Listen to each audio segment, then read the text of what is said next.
That beautiful song reminded me of something my friend told me a long time ago. I think it was a friend.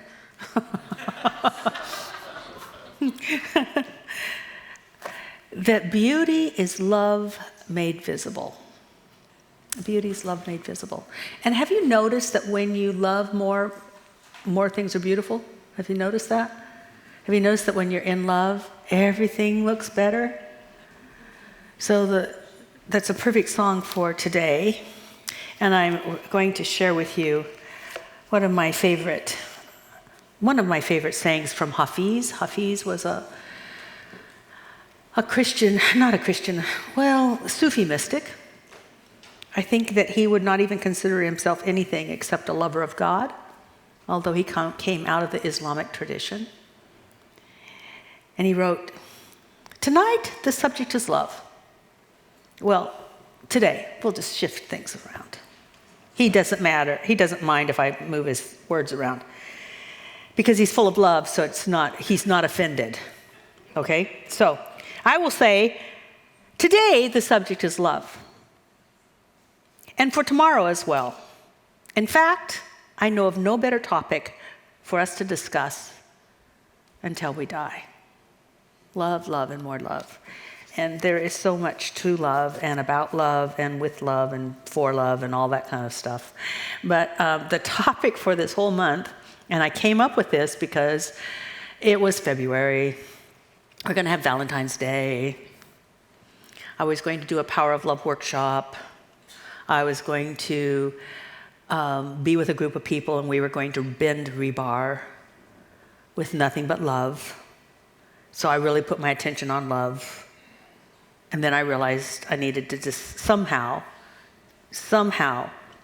address, well, what is love anyway? So that's our theme. And I get, at the end of the month, let's get to it. What is our theme?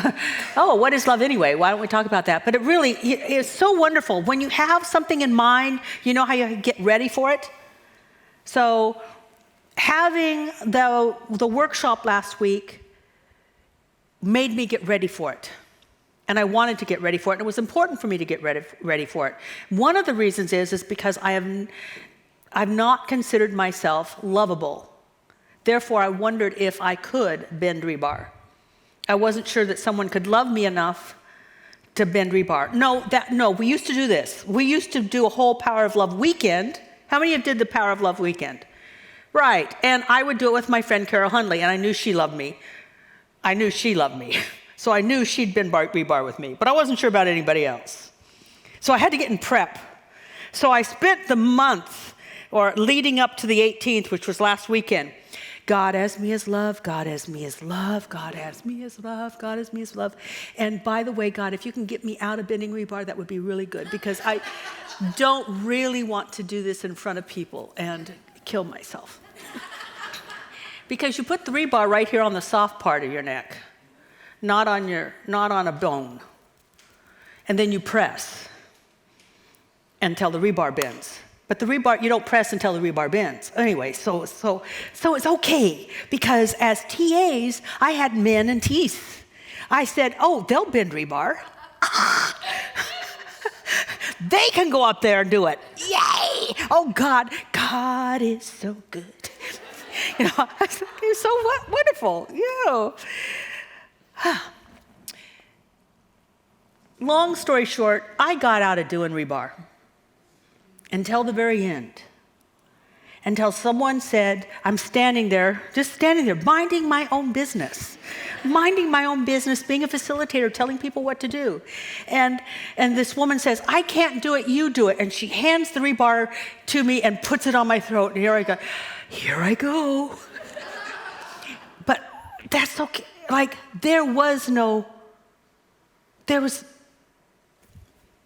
just walked forward and the rebar bent. The room was filled with love. We had love being the examples of love. Richard and Kenny and Ruby Romero and Jimmy. It's like there was just rebar bending all over the place. That love took over. Love took over me, and woof, there we go. Which led to this talk. So last weekend was a prelude to a talk because I still need to talk about what is love anyway. Because we can get confused. The language that we use in the United States, I don't know about the other worlds, other places in the world, but in the United States, would somebody get me a glass of water or something? Yeah, thanks. So the language we use is really mixed up because we love our significant other. I love you. I love donuts. Goody. Now, I must admit that Haagen-Dazs chocolate peanut butter is lovable, but otherwise, but we don't, have you noticed this? I love this, I love that movie, I don't love that movie. We use love, and it's a whole bunch of stuff. Well, in the Bible, according to Jesus would say, God is love. And Jesus also said, anyone who doesn't know God doesn't know love, and if you don't know love, you don't know God. So all those people who say that I love God and I'm doing this for God, but it's not loving, they don't know love, and they don't know God, because it is synonymous. And then we have Ernest Holmes. So let's just pull out your textbooks. Thank you. Textbooks. And on page 608, I should see ruffling of, I don't see any ruffling. I'm waiting, I'll take a drink. Well, now you know what kind of church we are. Ernest Holmes, love. Love is the self-givingness of the Spirit through the desire of life to express itself in terms of creation. Emerson told us that love is a synonym for God. We are also told in the New Testament, just what I just said, he that loveth not knoweth not God, for God is love. Love is free from condemnation, even as it is free of fear. Love is a cosmic force whose sweep is irresistible. T.R. Desjardins said that once when human beings understand love and harness the power of love, it will be like they once again discovered fire. It'll be that powerful. But if we don't know what, or experiment with it, or challenge ourselves by it, then it's just a word, a sentiment, I should say. So, even though I respect Ernest Holmes, and even though I respect Jesus, I'm not going to take their word for it. And I don't want you to take their word for it. I'm not saying that that you can't be inspired by it, by those words. But you also need to challenge those words and make them your own. Otherwise, you have a second-hand God, and you have second-hand information. And what you know how to do is quote somebody. So we could have Ernest Holmes up here talking, and we could have somebody read his words, and that would be the extent of our services. So what I do is I take in words, I see if I can prove them to myself. If I can prove something, then I share them with you, and then don't take my word for it either. Try it out. See if it works for you. Prove it. Prove it. That's why I love Ernest Holmes' definition of our philosophy was religious science. Here's some ideas, here's a philosophy, now prove it. Experiment with it. See how it works for you. So there was a time when I was going to give a talk on love. Once again, it was February. There were a bunch of things because I didn't feel secure in my own lovableness. There were two times I didn't want to talk, and one was around love and February and all that stuff, and Mother's Day. Because I hadn't been a mother and I didn't have a good relationship with my mother, so I'd like to avoid all those, but guess what? There I was. So I set out to find out for myself what love was. If I was going to talk about it, I wanted to know what God informed me about what love was. Because I could read a lot. I've got books on it. Didn't change me any. So I went on a walk, and also I'm just going to share this. You might want to experiment with it. When I don't know something, I make myself do something that I don't want to do, and I say I'll stop doing it when I know. I'm telling you, it opens up channels right away. So I go out on a walk, doesn't take long, and I know what I needed to know for me. And that love was the experience of oneness. The experience of oneness.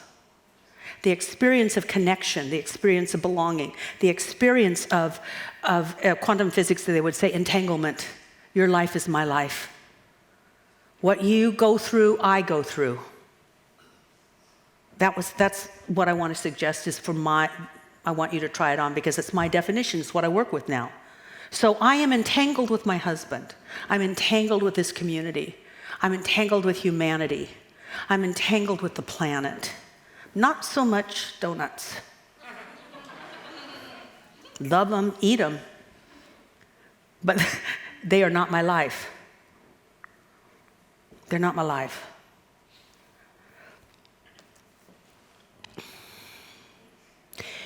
The soul longs for that kind of connection. The soul longs to be known. The soul longs to belong. It wants to connect.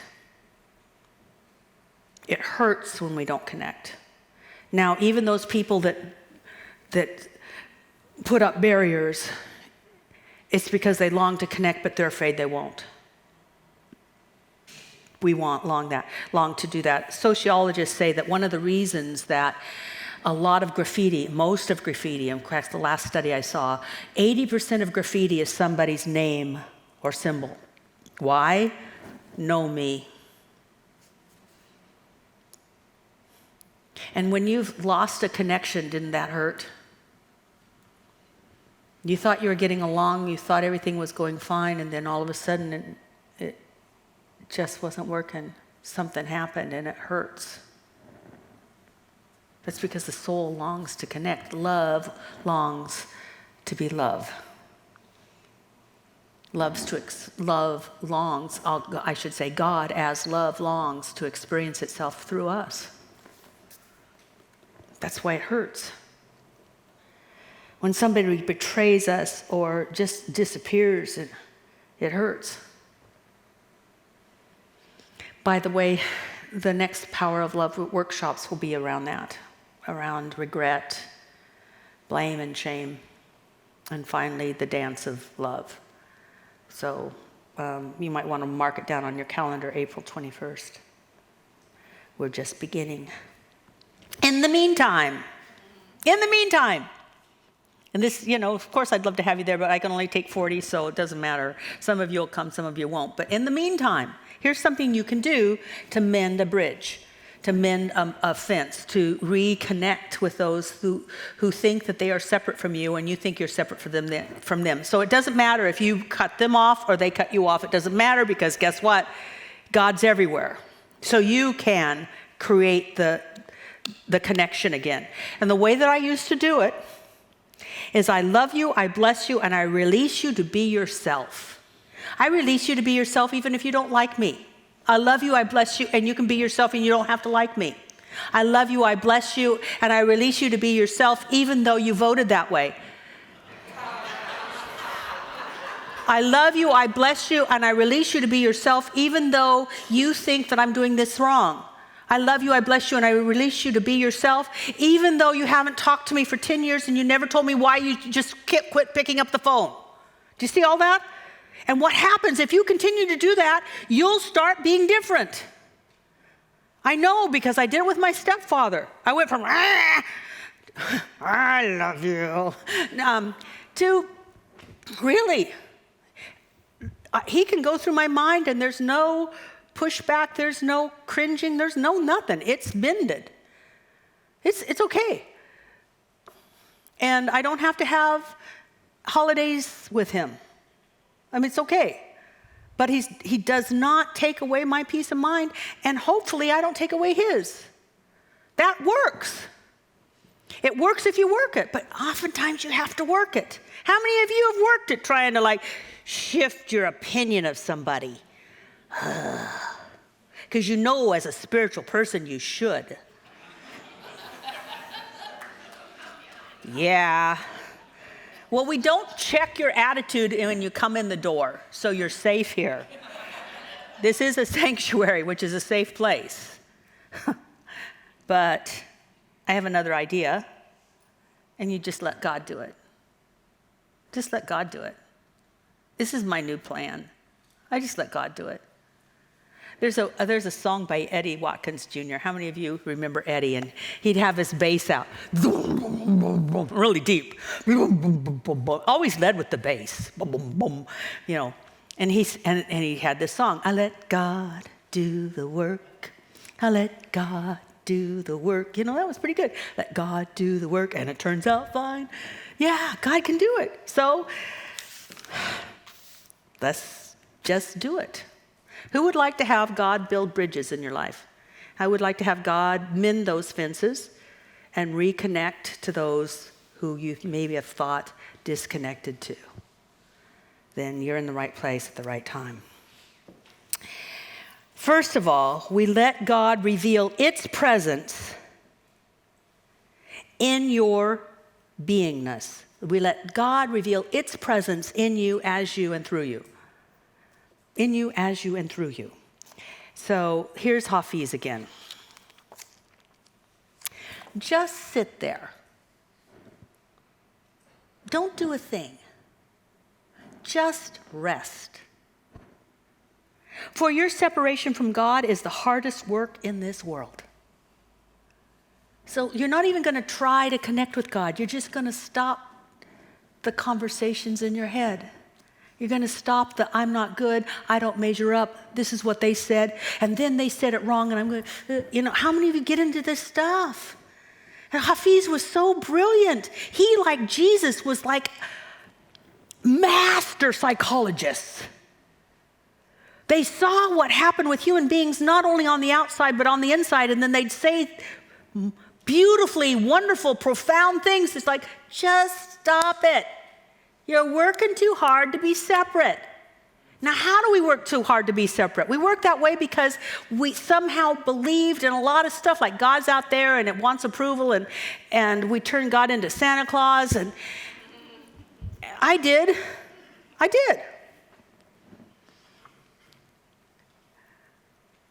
That's why meditation is so important. That's why doing something where you get out of your head is so important. Because God speaks when you're not busy. And will always say beautiful things. Beautiful things, loving things. He went on to say, and I love this, I think this should be turned into a song. It would be great to have this as a chant. Because oftentimes, Sufi mystics would be doing this poetry, like the Psalms, to music. And I just seems like this could be a great, Yuri.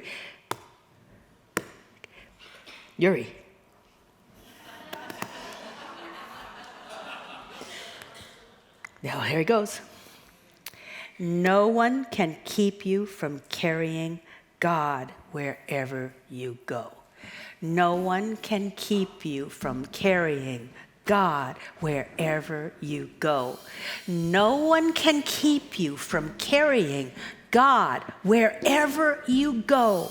You cannot, no one can rob its holy name from our hearts as we try to relinquish our fears and at last stand victorious. Isn't it? So we'll work on this. You and me, Yuri. I see CDs. Hafiz, and Yuri. This is going to be good. Thank you very much, Yuri. I love it. Thank you. You're so wonderful, so wonderful. See, it's already here. It's already here, and to just stop, we get to start to have its presence. And when we come here in places like this, we're here to remember. I'm not going to tell you anything new. In your heart, you know all of this. And if you like what I say, it's because something within your soul already knows it, and it goes, yeah, amen, yeah, amen, yeah, amen. And the head's going, I don't understand a word she says. Back up. What do you mean? And the soul goes, yes, yes, yes. How many of you, when you first came here, you cried? That's your soul remembrance. We're just here to remember together and to put what we know into practice. We're just here to practice together. It's like, and I love it, Ruby Romero says that we are a spiritual spa, and it is kind of like a spiritual spa. So we all know push-ups are good, but we're here to like, okay, let's push up. You know, we do it together, and it's easier because we got companionship. Now, how are we going to let God reveal its presence? First of all, it's just intention. It's intention. Think about what you think about when I say the word G-O-D, or I say the word Spirit, or I say the word the Most High, or I say whatever word that you have for which is greater than yourself. I love it. Rabbi Shapiro would say, what's going on? God is what's going on. So whatever it is, think about it and how you relate to it. Do you go to it when you have a need, a really big need? Okay, I'm going to turn to God. Or do you go to it for everything? Or do you stop going to it and you just want it in your life? Because this is the difference. In mysticism, you don't ask anymore. It is done unto you even before you ask. That's why the Bible could say, before they ask, it has been given. I already heard it. I will make straight the way. Because I am the way. You become the way. You become the way. You think a thing and it shows up. It's so beautiful.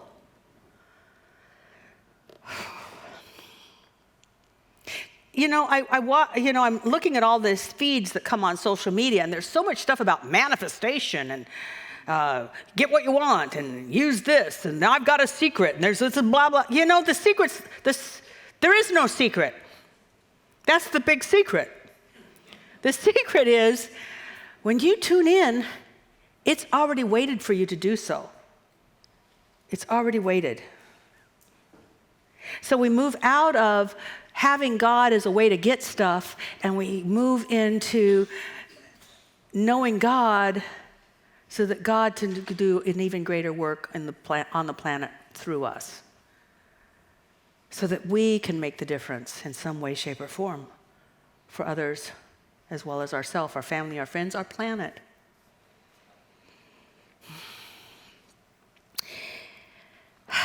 Otherwise, we continue, and sometimes we get into this because we can get so legalistic that it's all about a pattern. And then we turn God into like an ATM machine. If you just put in the right code, in the right way, in the right steps, with the right words and the right feelings and the right emotions, and then you press enter, you expect something to come out, where it's much more organic than that. And frankly, I don't want my own what I want anymore because God's idea is so much bigger than mine. Like, I'd go for the bigger idea. Way bigger. Isn't that right, Stephanie Ann? It is, yes, it's so cool. So it was written in Corinthians, and this is Corinthians, Kathianne Lewis's version. Why not?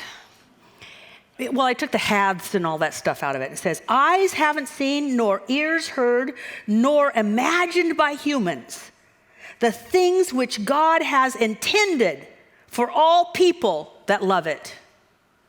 God intended something great for us, and all we have to do is love it. All we have to do is intend to unite with it. My goodness, that's easy. And you know what? It's also written in the Bible that what confounds the human mind is how easy God is. But no, because the mind's like, but I like it complicated. How could it be this? I mean, how many of you know you like it complicated? Well, how many of you have complicated lives? You like it complicated. I don't like it complicated. I like it. So we just let God love through us, because if God is love and we accept love, then we're accepting God, and as we accept God, we're accepting love. It's all, they're synonymous. Now, So how do we do that? Here's a quick, easy thing. Instead of a whole, I love and bless everybody. I love and bless you because you look way too good and you play too well and I'm too jealous. And then I love you because you're too talented and I'm jealous. And I love you because you guys are too happy and I'm, I'd have to, the old way is I'd have to be loving and blessing you all and it would take up all day. No, I'm just kidding. Because I'm in this new track now.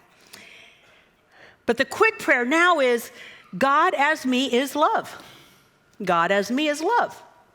I was praying that today on my way in. On the way in, I'm going to have to talk about God, and I'm going to have to talk about love, and it's like, geez, I don't know how, it's not like I'm an expert at this, but then my prayer was, God as me is love, and God as me is love, and God, love changes everything. Love changes everything. Have you learned that song yet? Okay. It's another Andrew Lloyd Webber thing. Yeah, I know. But it does. I am different. Some people know, Stephanie Ann noticed it. Some people that were here early noticed it. I'm different. Something shifted in me because God as me is love. Where Kathianne is an introvert and fairly shy. But God as love, not so shy. It's a difference. What are you signing up to be? Yourself or God as yourself? As that beautiful, wonderful self. Another way to do that is to make a covenant. I love covenants. Now, let me tell you what a covenant is. It's a contract. How many of you have covenants on some of your property? Just a few of you. So what a covenant on your property is that you can't change that part of your property. You can't change it. One of the reasons that we were in kind of a pickle when we wanted to sell Sandpoint is there was a covenant on that property that it could only be used for educational, recreational, or religious purposes. So for 4 acres in Seattle, that was like 4 acres in Seattle. But not if it can only be used by this. And we couldn't change that covenant. It's on there. It's a contract. It's like you can't break it. So to make a covenant with God means that you're going into a contract with God. I love this. Contracts with God. And you know how it reads? This is the contract. God will do everything. You're going to do nothing. No, really. Don't laugh. Nothing. My contract is I will stay out of the way and let God work. Boy, that's a tough one because you really want to become involved. I could help. I could just help. I could just work a little bit. I could just do a few things. Honest. Just let me get in there a little bit. And then you break the contract and then it's null and void. And God's not going to do nothing. So after multiple marriages and multiple relationships, because I was a serial monogamous woman, emphasis on serial, I decided that maybe I should get God involved. And so I made a covenant for love. I covenant with the Holy Spirit for love. And I will do nothing to be lovable or loving. For all of that is the action of the Holy Spirit in me. And finally something to work out. Because otherwise I was working all the systems. I was reading all the books. I even have a stupid book that I'm going to auction off just because it'll be fun. If Buddha dated. I mean, really, if Buddha dated. That's like if the Dalai Lama had a girlfriend. I was open to anything. Make a covenant. And it may not be for a significant other. It might be so that the rifts in your family could be healed. The rifts in your workplace could be healed. The rifts that you have with your neighbors that don't vote like you do could be healed. the rifts that you see in our country could start to be healed because you're healing your own. And then the last part is watch. Watch. It's called the high watch. Watch how you change or how others change. Expect something. Watch for it. Because then you're giving your attention to an outcome, and what you give your attention to must be produced. You're not looking for where are the rifts. You're looking for where's God making a healing? Where's God making a bridge? Where's God doing, it makes a difference. There was a Baptist minister. How many of you knew Rodney Romney? Yeah. He was a wonderful Baptist minister. It's a good thing he was here in Seattle because he was outside the box for Baptist ministers. For Baptist ministers.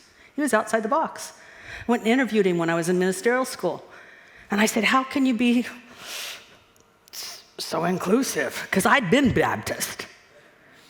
He didn't have the Baptist trappings nor the beliefs. And he said, you know what? When you know God enough, nobody's outside your love, and nobody's wrong, and nobody needs to be saved. But, whoa! See, love changed him. Love changed him. There's a movie about the next person I want to mention, which is Carlton Pearson. There's a movie about Carlton Pearson. He used to have the 8th largest Christian church in the United States in Tulsa, Oklahoma. 8th largest. And he kept on his path to know God, and to know God, and to know God, and to know God. Until finally he said, I can't teach this anymore because I'm telling people that they're wrong and God doesn't see them as wrong. See, he knew God, so therefore to really know God means you really know love, and love is not exclusive. Love doesn't judge. Love doesn't condemn. Love doesn't put somebody outside the circle. There's nobody's outside the circle of love. And he got to that place and he started preaching from that place, and his congregation left in droves. Droves.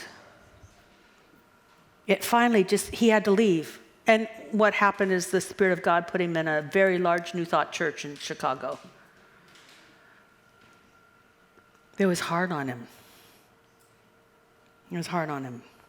He wrote a wonderful book that's available. I have it, but it's on Kindle, so I can't show it to you. It's The Gospel of Inclusion. Jesus was inclusive. God is inclusive. That love is inclusive. So what happens when God takes over is that you're going to start to shift, and you will first know your own lovability. You're going to first know your own lovability because that's the way it works. And then from that place of knowing your lovability, you're going to embrace the lovability of others. And pretty soon they're going to feel it. And they're going to respond. And that's the way we're going to shift the planet. Too many of us want the top to shift, but that's never the way it's going to work. It's always going to be from the ground up. True shift comes from the ground up. I was having a discussion with someone who looks at history differently than I do. But luckily, love builds a bridge. And what I said was, you have your view of it, and I have my view of it, but what we agree on is there is no mother that wants to send her son into war. There is no mother that wants to have their children harmed by another. There is no parent that doesn't want the very best for their children, that they grow up safe and they have an opportunity to prosper. Can we agree on that? And they could agree on that. And that's love. So this is our closing prayer. You get to sing with Stephanie Ann and I.